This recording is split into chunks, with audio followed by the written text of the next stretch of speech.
Good evening, people. Welcome to Sharpen Wellness. So, for today's video, we're going to start my first in a series of talks around what it means to be financially well, how to keep our pockets well. But I can't start these without first giving a good understanding, a brief but good understanding of what it means to be financially literate. So that's what this video is, right? This video is a quick hit on financial literacy to kickstart the videos to come, where we talk about all aspects of finances, even questions you might have that you want to get answered, all that kind of stuff. And just so you know, I'm not a financial planner or anything like that. But anybody out there who knows me knows I'm all right. You know what I mean? I'm all right. Any case, so let's get into it a little bit, right? So what does it mean to be financially literate, right? All financial literacy is the ability to understand how to make, manage, invest, and save money. That's what financial literacy is. And I'll say it again. The ability to understand how to make, manage, invest, and save money. And I'm going to go through each one of those, right? Make, manage, invest, and save money one by one here, right? I'm also going to give you a little tidbit too about risk management and all that kind of stuff, because that stuff is extremely important when we're talking about financial literacy. So I'm going to start. I'm going to start at the top here, making money. So generally speaking, there are four ways that that we as people can make money, right? You're either an employee of a company, which means you work a job, you work for someone else, and you take home a paycheck, right? Or you're a business owner, right? You own a system or program or something that employs other people that work and that make money for you, right? Or you're self-employed. You know, your 1099s out there, meaning that you might work in someone else's business, but you work for yourself and you get paid for a service that you're doing for that business, and then you take care of everything yourself on the other end. Or you're an investor, where most of us want to be, right? You're making, your money is making money for you, all right? That could be anything from real estate investing to money investing to investing in currency, all that kind of stuff, right? So you're an investor, okay? Now, those are the ways to make money, right? So management of that money that you make.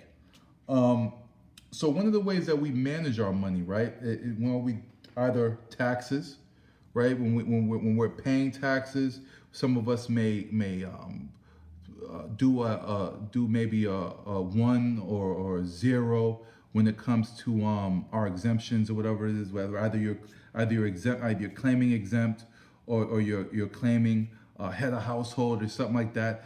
So we manage our money that way too, right? Well, we can either keep most of our money, or we can give most of our money away to the government in hopes to get some back on the back end, which is called your tax refund and all that kind of stuff.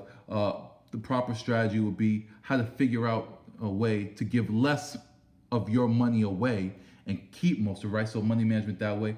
Also, you learn how to manage the risk, right? So that's where insurance comes in. Things like insurance, where you can transfer the risk of losing money off to something else, so you can manage funds that way. I'll get into risk management in a second and why that's important.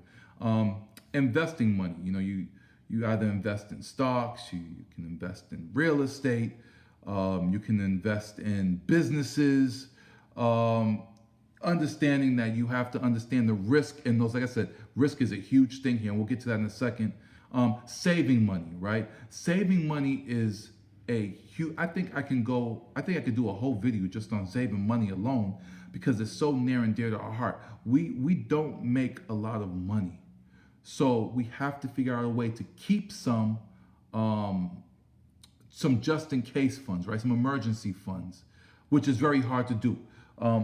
We want to buy something, right? So we're quick to throw a credit card at it rather than save up enough capital for it so we could purchase it outright without having to put card. Not that credit cards are wrong. Don't get me wrong. Right? We're gonna do a whole video on credit and debits, right? Because that's stuff important to build your credit worthiness, and we'll get into that in a whole nother video.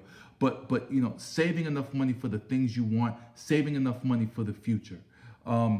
You know, there's a good rule of thumb saying you're supposed to save 10% of your funds. Well, we'll get into all that on coming videos. 10% is a good number. We'll get into that on coming videos though, because there's a different way that I like to use to make sure that I have funds locked away in case of emergencies. So there you have it, right? You have making money, managing, investing, and saving. Now, risk. Right, you got four different ways to manage risk. Right, you can either transfer the risk, which is also done through insurance. Right, when you transfer the risk, you transfer it to an insurance company. If something happens to you, something happens to your property that you purchased, something happens to an investment, you'll get money back because of the loss. Right, so you're managing the risk that way. You have risk mitigation, where you put a control in place, right? So a way to mitigate risk is, you know, I'm going to invest in this business, but in case if the business goes sideways, then I'm able to at least pull back my initial investment, right? So you don't lose anything. You won't gain anything, but you don't lose anything, right? You put controls in place to mitigate the risk. You can avoid the risk altogether, right? So when it comes to money, a way of avoiding the risk is, you know, I like to say there's no such thing as a sure thing. But if there was, you can invest in something or put your money into a place that's going to guarantee you're going to see some kind of return on it, right? So that's avoiding any real risk at all. You're guaranteed at least a 1% return rather than taking the risk and you might gain 10%. You rather not take the risk and only return 1%.